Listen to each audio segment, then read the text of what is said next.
Bonjour à tous, bienvenue sur Français et moi. Ici, on apprend le français avec joie, simplicité et passion.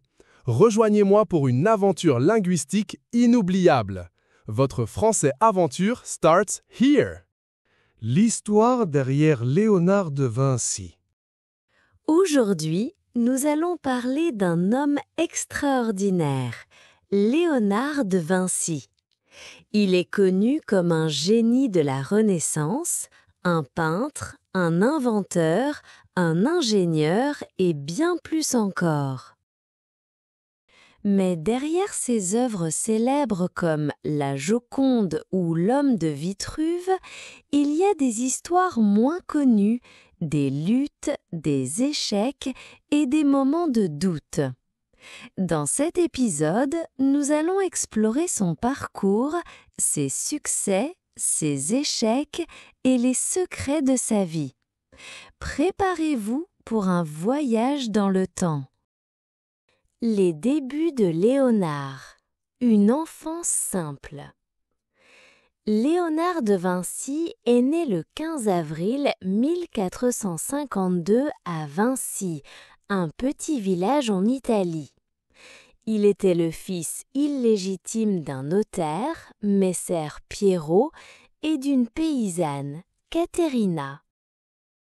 À cette époque, être un enfant illégitime était difficile. Léonard n'avait pas les mêmes droits que les autres enfants. Il ne pouvait pas aller à l'université ou avoir un métier prestigieux comme son père.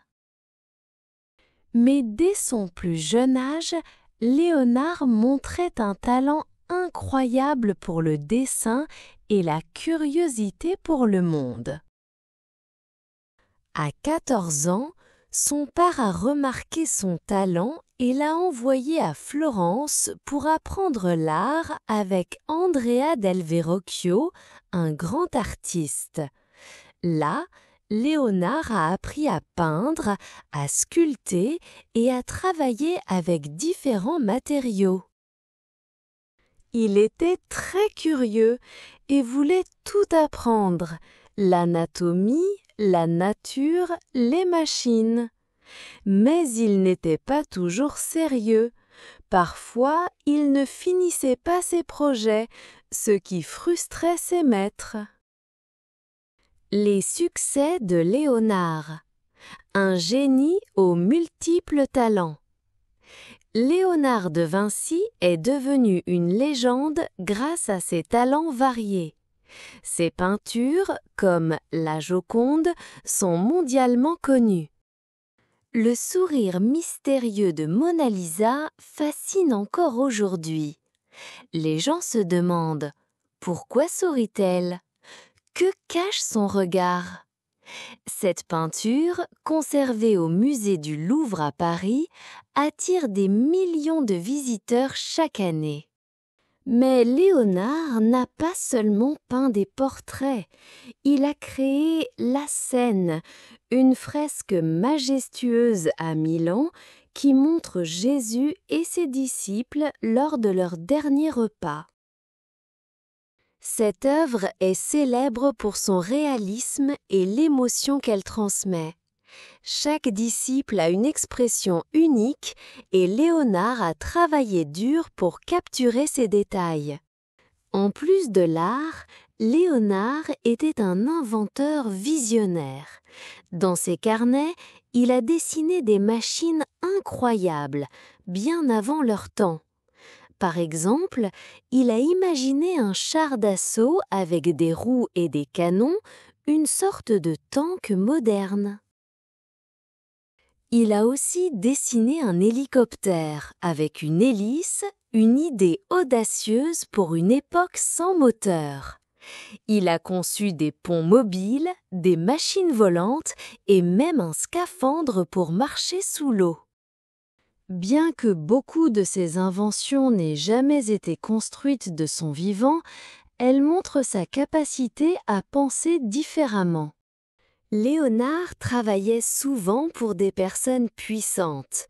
À Milan, il a servi Ludovic Sforza, un duc riche et influent. Il organisait des fêtes somptueuses et concevait des décors pour impressionner les invités. À Florence, il a peint pour les Médicis, une famille célèbre. Plus tard, en France, il a travaillé pour le roi François Ier, qui l'admirait beaucoup. Léonard était plus qu'un artiste, il était un homme de cour, un ingénieur et un scientifique. Ses dessins d'anatomie, comme l'homme de Vitruve, montrent son intérêt pour les proportions du corps humain. Ce dessin est devenu un symbole de la Renaissance, une période où l'art et la science se rencontraient. Léonard n'était pas parfait. Il avait des défauts et faisait des erreurs.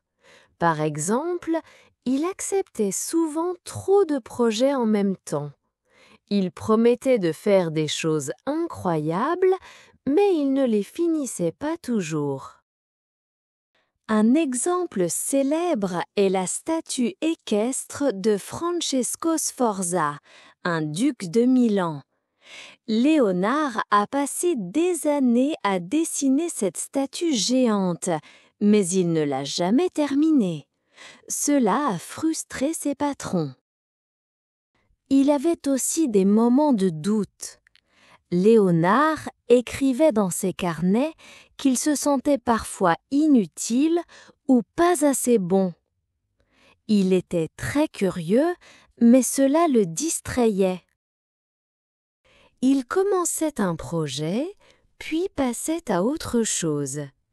Par exemple, il a étudié le corps humain et fait des dessins incroyables de muscles et d'os, mais il n'a jamais publié ses découvertes. Les secrets de Léonard. Léonard de Vinci est entouré de mystères qui fascinent encore aujourd'hui. L'un des plus grands secrets concerne ses carnets.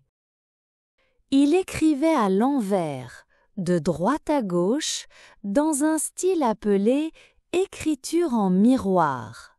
Certains pensent qu'il faisait cela pour cacher ses idées, car certaines étaient controversées.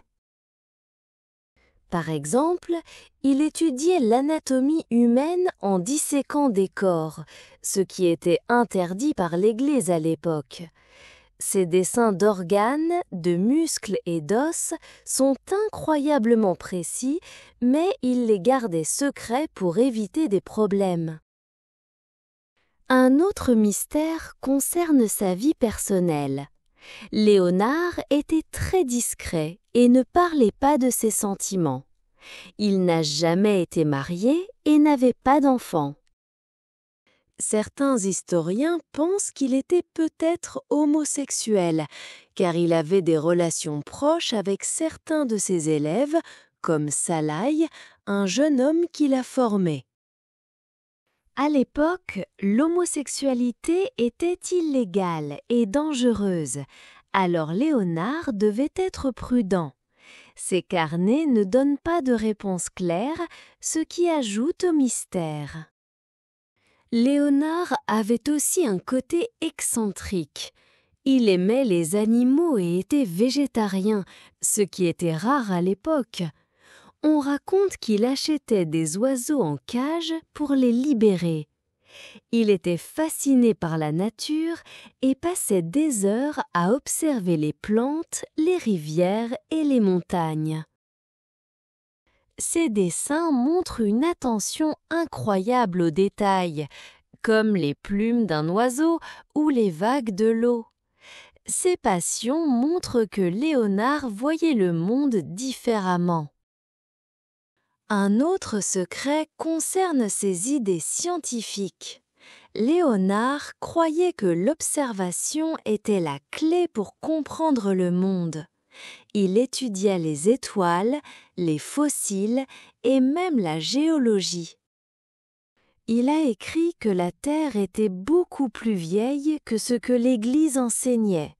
Ses idées étaient audacieuses et auraient pu lui causer des ennuis s'il les avait partagées publiquement. La fin de sa vie. En 1516, Léonard a déménagé en France à l'invitation du roi François Ier. Il était vieux et fatigué, mais le roi l'admirait beaucoup. Léonard a passé ses dernières années à dessiner et à travailler sur des projets. Il est mort le 2 mai 1519 dans un château en France. On dit que le roi était à ses côtés quand il est mort, mais certains historiens pensent que c'est une légende. Léonard de Vinci était un homme incroyable, mais aussi humain. Il avait des rêves, des échecs et des secrets. Ses œuvres continuent d'inspirer le monde entier. Ce qui rend Léonard spécial, c'est sa curiosité et sa volonté d'explorer. Même s'il n'a pas tout réussi, il a montré que l'échec fait partie du chemin vers le succès. Merci d'avoir écouté cet épisode. Rejoignez-nous la prochaine fois pour une autre histoire fascinante. À bientôt!